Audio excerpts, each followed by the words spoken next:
નમસ્કાર મિત્રો, આપણે આજે ધોરણ 12ના અગત્યના ચેપ્ટર ધોરણ 12 ભાગ 2 15મું ચેપ્ટર પોલિમર ચેપ્ટરની આપણે આજે ચર્ચા કરવાની છે. પોલિમર ચેપ્ટરની આપણે અગત્યતા જો પહેલાં સમજીએ તો જેડબલઈ નીટ ગુજકેટ જેવી સ્પર્ધાત્મક પરીક્ષાઓમાં ખૂબ ઓછી મહેનતમાં વધુ સ્કોર કરાવવા માટે આ ચેપ્ટરો કામના છે. માટે આવા ચેપ્ટરો જે છે એને સ્કોર બૂસ્ટર ચેપ્ટર તરીકે આપણે ઓળખીએ છીએ, જે તમારા સ્કોરને બૂસ્ટ કરે, હાઈ લઈ જાય છે. તો એમાંના ચેપ્ટરો જે છે એ પોલિમર ચેપ્ટર આવે છે. પોલિમર ચેપ્ટરની આપણે જો વાત કરીએ તો આપણે પહેલાં એના શબ્દથી પરિચિત થવું પડે કે પોલિમર શબ્દનો અર્થ શું થાય, શા માટે એને શબ્દ આપણે પોલિમર વાપરીએ છીએ એ આપણે પહેલાં સમજવું પડે. તો આપણે પહેલાં શબ્દને સમજવાનો પ્રયત્ન કરીએ તો કે પોલિમર શબ્દ એ બે ગ્રીક શબ્દોનો સમન્વય છે. એ બે ગ્રીક શબ્દ કયા થશે તો કે પોલી વત્તા મર. પોલીનો અર્થ થાય છે ઘણા બધા, અને મરનો અર્થ થાય છે એકમો. એટલે આપણે પોલિમરની જો વ્યાખ્યા આપવી હોય તો પોલિમરની વ્યાખ્યા એવી આપણે આપી શકાય કે ઘણા બધા નાના એકમો કે જેને મોનોમર કહેવાય. મોનો એટલે એક, એકમો એકબીજા સાથે જોડાઈને ઊંચા આણ્વીય દળ ધરાવતા આ ઊંચું આણ્વીય દળ કેટલું હશે તો કે 10⁻⁷ થી 10⁻3 થી 10⁻7 યુનિફાઈડ માસ યુ, જેને આપણે કહેવાય છે. ઊંચા આણ્વીય દળ ધરાવતા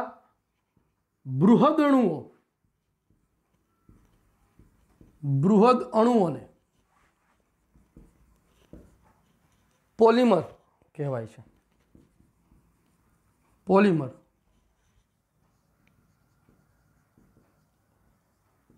કહેવાય છે. ઊંચા આણ્વીય દળ ધરાવતા અણુઓ, બૃહદ મેક્રોમોલેક્યુલ્સ જેને કીધા છે. એટલે પોલિમરની જો આપણે આમ વિચારીએ તો આપણે રોજિંદા જીવનમાં ઘણી બધી જગ્યાએ પોલિમરથી આપણે ઘેરાયેલા છે. સવારે ઉઠીને જે બ્રશ કરીએ છીએ તો એ બ્રશ પોલિમરની દેન છે. આપણે પહેરેલા કપડાં, નાયલોનના કપડાં, ટેરેલિનના કપડાં, ટેરિકોટન, આ બધી પોલિમરની દેન છે.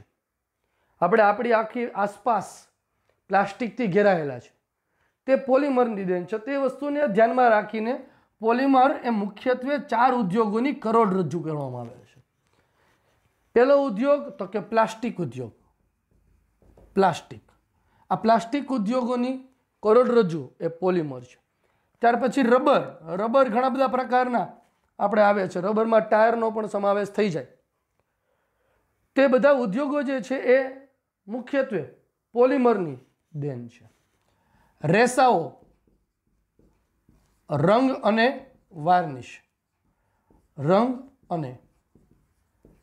વાર્નિશ, દિવાલ પર કરવામાં આવતા રંગો, ઓઇલ પેન્ટ, એ બધા પોલિમરની દેન છે. લાકડાની સપાટીને ચમકાવવા માટે ઉપર જે લગાવવામાં આવે વાર્નિશ, એ પોલિમરની દેન છે. તો આ ઉદ્યોગો જે છે એ ઉદ્યોગોમાં મુખ્યત્વે પોલિમર અગત્યનો ભાગ ભજવે છે. તો આવા પોલિમર વિશે આપણે અભ્યાસ કરવાનો છે. તો આગળ આપણે વાત કરીએ કે પોલિમરની રચના કેવી રીતે થાય, શું હોય છે, એની આપણે હવે ચર્ચા કરીએ. તો બોર્ડ પર જે વસ્તુ લખેલી હતી એમાં અગત્યની વસ્તુઓ કેટલી? પહેલી વસ્તુ, પોલિમર કયા બે શબ્દોનો સમન્વય છે. બીજી, પોલિમરની વ્યાખ્યા. અને ત્રીજી વસ્તુ એ પોલિમરનો આણ્વીય દળ. તો હવે જ્યારે પોલિમરની રચના થાય છે તો તેમાં જે નાના કદના એકમો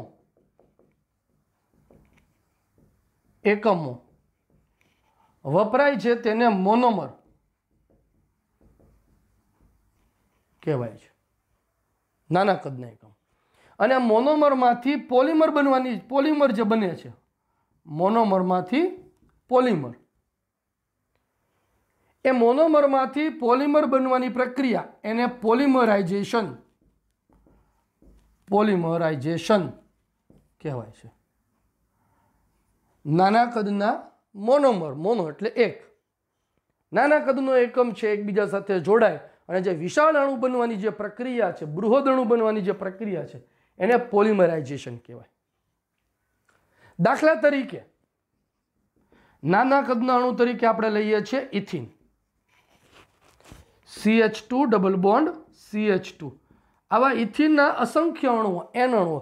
જરૂરી નથી કે પોલિમરની રચનામાં એક જ પ્રકારના મોનોમર હોય, જુદા જુદા પણ હોઈ શકે છે. આ એકબીજા સાથે પ્રક્રિયા કરી પોલિમર બનવાની પ્રક્રિયા એને આપણે પોલિમરાઇઝેશનની પ્રક્રિયા કહીએ છીએ. તો આ પોલિમરાઇઝેશનની પ્રક્રિયામાં શું થશે?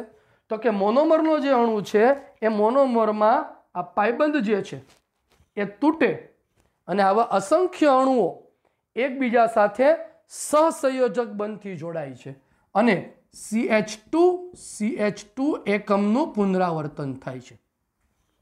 મિત્રો, આ પોલિમરને દર્શાવવાની રીત છે. જે ભાગનું પુનરાવર્તન થતું હોય તે ભાગને આ બ્રેકેટ વડે દર્શાવવામાં આવે અને n એ કેટલી વખત પુનરાવર્તન દર્શાવે છે તે દર્શાવતો આંક છે. તો આ મોનોમરમાંથી પોલિમર જ્યારે બને ત્યારે મોનોમરના એકમો, MCQમાં આપણે યાદ રાખવાનું કે મોનોમરના એકમો સહસંયોજક બંધથી જોડાય છે. અને આ બ્રેકેટમાં જે ભાગ દર્શાવવામાં આવે છે CH2 જેનું સતત પુનરાવર્તન થાય છે તે ભાગને પુનરાવર્તિત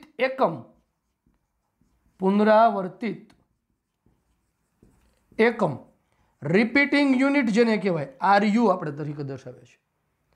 તે ભાગને રિપીટિંગ યુનિટ જેનું સતત પુનરાવર્તન થતું હોય છે. અને આખી પોલિમરની રચનામાં એ પુનરાવર્તિત એકમ કેટલી વાર પુનરાવર્તન પામે છે એ દર્શાવતો આંક એટલે કે n જે છે એ n ને પુનરાવર્તિત અંશ તરીકે ઓળખવામાં આવે છે. તો પોલિમર સમજવા માટે કેટલીક પરિભાષાઓ છે, એ પરિભાષાઓની આપણે અહીંયા અભ્યાસ કર્યો. પહેલી પરિભાષા આપણે શીખાતા પોલિમર કોને કહેવાય તે, ત્યાર પછી વાત કરી પોલિમરાઇઝેશન પ્રક્રિયા કોને કહેવાશે તે, ત્યાર પછી રિપીટિંગ યુનિટ અને પુનરાવર્તિત અંશ. આટલી વસ્તુઓ છે એનો આપણે અભ્યાસ કર્યો. આ વસ્તુઓને સંયોજીને હવે આપણે આગળ પોલિમર વિશે અભ્યાસ કરશું. તો આપણે શરૂઆત કરવાની છે પોલિમરના વર્ગીકરણની. પોલિમરનું વર્ગીકરણ કેટલી બાબતોને ધ્યાનમાં લઈને પડે છે એનો આપણે હવે અભ્યાસ કરશું. તો સૌપ્રથમ આપણે વર્ગીકરણ એ પુનરાવર્તિત અંશ જે છે એ પુનરાવર્તિત અંશને ધ્યાનમાં રાખીને આપણે એનું વર્ગીકરણ કરવાનું છે. ચાલો, તો પોલિમરાઇઝેશન અંશને આધારે પોલિમરાઇઝેશન અંશને આધારે પોલિમરને બે ભાગમાં આપણે વર્ગીકૃત કરી શકાય. n જેને આપણે કીધું છે એને આધારે પોલિમરને બે ભાગમાં વર્ગીકૃત કરી શકાય. એક ભારે પોલિમર અને બીજું ઓલિગોમર. ભારે પોલિમર અને બીજો ઓલિગોમર. ભારે પોલિમર ક્યારે કહેવાશે? તો કે જ્યારે પોલિમરાઇઝેશન અંશ n ની સંખ્યા એ 25 કરતાં વધુ હોય. જ્યારે n ઇઝ ગ્રેટર ધેન 25, 25 કે 25 કરતાં વધુ હોય તો એ ભારે પોલિમર તરીકે ઓળખાય છે. તો જ્યારે ઓલિગોમર છે એ ઓલિગોમર ક્યારે કહેવાશે? તો સ્વાભાવિક વસ્તુ છે કે n ની કિંમત એ 25 કરતાં કેવી હોવી જોઈએ? ઓછી. જ્યારે n જે છે એ n ની કિંમત એ 25 કરતાં જો ઓછી હોય તો એ ઓલિગોમર તરીકે ઓળખાય છે. બીજી વસ્તુ કે ભારે પોલિમર જે છે એ સામાન્ય રીતે ઘન અવસ્થામાં જ હોય છે. સામાન્ય રીતે ઘન અવસ્થામાં. દાખલા તરીકે પોલિથીન. ત્યાર પછી આપણે ઉદાહરણ લેવું હોય તો પ્લાસ્ટિક એ ભારે પોલિમરમાં. જ્યારે ઓલિગોમરની આપણે વાત કરીએ તો ઓલિગોમર એ સામાન્ય રીતે પ્રવાહી અવસ્થામાં હોય છે. દાખલા તરીકે ફેવિકોલ જેવા એડહેસિવ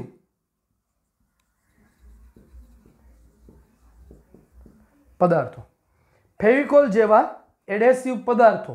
એડહેસિવ એટલે કે બે સપાટીને ચોંટાડવા માટે જે વપરાય એને એડહેસિવ કહેવાય. તો ફેવિકોલ જેવા એડહેસિવ પદાર્થો કે જે પ્રવાહી અવસ્થામાં હોય એ ઓલિગોમરના એક્ઝામ્પલમાં આવશે મિત્રો. તો પોલિમરાઇઝેશન અંશને આધારે, પોલિમરાઇઝેશન અંશ એટલે કે એનને આધારે પોલિમરનું બે ભાગમાં વર્ગીકરણ થાય છે. એક ભારે પોલિમર અને બીજું ઓલિગોમર. જો n ઇઝ ગ્રેટર ધેન 25 હોય, 25 કરતાં જો વધુ હોય તો ભારે પોલિમર, 25 કરતાં ઓછું હોય તો ઓલિગોમર. ભારે પોલિમર ઘન અવસ્થામાં, આ પ્રવાહી અવસ્થામાં.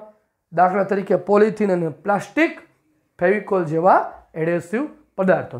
તો આ પોલિમરાઇઝેશન અંશને આધારે આપણે વર્ગીકરણ જોયું. હવે બીજું વર્ગીકરણ જે આપણે એના પછીનું જોવાનું છે કે જે તમારી NCERTની ટેક્સ્ટ બુકમાં આપેલું છે એની આપણે જો ચર્ચા કરીએ તો સ્ત્રોતને આધારે, સ્ત્રોત એટલે કે પ્રાપ્તિ સ્થાન, ક્યાંથી પ્રાપ્ત થાય છે એ પ્રાપ્તિ સ્થાનને આધારે પોલિમરનું વર્ગીકરણ આપણે જોવાનું છે. તો સ્ત્રોતના આધારે વર્ગીકરણ. તો સ્ત્રોતને આધારેનું 3 પ્રકારમાં વર્ગીકરણ થાય. પહેલો પ્રકાર છે કુદરતી પોલિમર. બીજો પ્રકાર છે એ કૃત્રિમ પોલિમર. અને ત્રીજો પ્રકાર છે એ અર્ધસંશ્લેષિત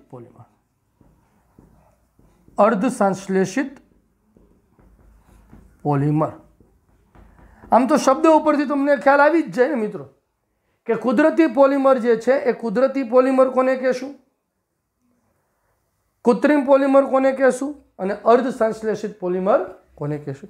તો કુદરતી પોલિમર એટલે શું? તો કે જે સંપૂર્ણ રીતે કુદરતી વનસ્પતિ તથા પ્રાણીઓમાંથી પ્રાપ્ત થાય છે. સંપૂર્ણ રીતે કુદરતી છે, વનસ્પતિ અને પ્રાણીઓમાંથી પ્રાપ્ત થાય એવા કુદરતી પોલિમર કહેવાય. દાખલા તરીકે રૂ, ઊન, પ્રોટીન. મિત્રો પ્રોટીન પણ એક જૈવિક પોલિમર છે. તો આ બધી વસ્તુઓ છે એ કુદરતી રીતે પ્રાપ્ત થાય છે. તો સ્વાભાવિક છે કૃત્રિમ પોલિમર શબ્દો પરથી તમે કહી જ શકો સંપૂર્ણ માનવ સર્જિત પોલિમર જેનું સંશ્લેષણ થાય પ્રયોગશાળામાં, ઔદ્યોગિક રીતે જેને સંશ્લેષિત કરી શકાય તે માનવ સર્જિત પોલિમર કહેવાય. તો તેના ઉદાહરણમાં શું આવી શકે દોસ્તો? તો કે માનવ સર્જિતમાં આવી શકે છે બધા જ પોલિથીન, પોલિસ્ટાયરીન, સંશ્લેષિત રેસા, સંશ્લેષિત રબર એ કૃત્રિમ પોલિમરમાં આવે. જ્યારે અર્ધ સંશ્લેષિત એટલે શબ્દ સમજીએ કે આ બંનેની વચ્ચે, એટલે કે જે કુદરતી પોલિમર છે એ કુદરતી પોલિમર પર રાસાયણિક પ્રક્રિયા કરીને જરૂરી ગુણધર્મવાળા, યોગ્ય ગુણધર્મવાળો પોલિમર જે મેળવવામાં આવે તેને અર્ધ સંશ્લેષિત પોલિમર કહેવાય. એટલે એનું જે રો મટીરિયલ છે એ રો મટીરિયલ કુદરતી રીતે પ્રાપ્ત થતું હોય. તો લખી શકીએ આપણે કે કુદરતી પોલિમર પર કુદરતી પોલિમર પર રાસાયણિક પ્રક્રિયા કરી જરૂરી ગુણધર્મવાળા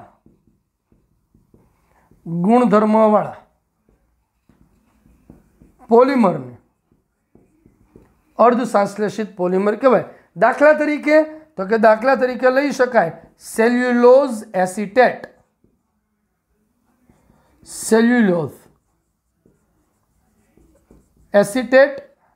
સેલ્યુલોઝ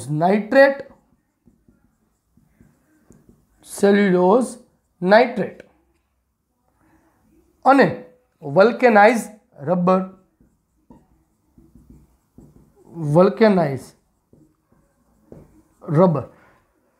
તો સેલ્યુલોઝ એસિટેટ એ અર્ધસંશ્લેષિત છે, પણ એના માટે વપરાતો રો મટીરિયલ સેલ્યુલોઝ એ પાછો કુદરતી છે. સેલ્યુલોઝ નાઇટ્રેટ અર્ધસંશ્લેષિત પોલિમર, પણ એના માટે વપરાતું રો મટીરિયલ સેલ્યુલોઝ એ કુદરતી પોલિમર. તો જે સેલ્યુલોઝ છે એના પર નાઇટ્રેશનની પ્રક્રિયા કરી જે પોલિમર મેળવવામાં આવે એ અર્ધસંશ્લેષિત પોલિમર. એવી રીતે વલ્કેનાઇઝ રબર એ રબરના વૃક્ષમાંથી પ્રાપ્ત થાય છે, કુદરતી પોલિમર છે, પણ એના પર વલ્કેનાઇઝેશનની પ્રક્રિયા કરી જે રબર મેળવવામાં આવે એને વલ્કેનાઇઝ રબર કહેવાય, જેના વિશે આપણે આગળ આ ચેપ્ટરમાં અભ્યાસ કરવાનો છે. તો આ જે આપણે વર્ગીકરણ જોયું એ વર્ગીકરણ સ્ત્રોતને આધારે વર્ગીકરણ થયું કહેવાય. બરાબર છે.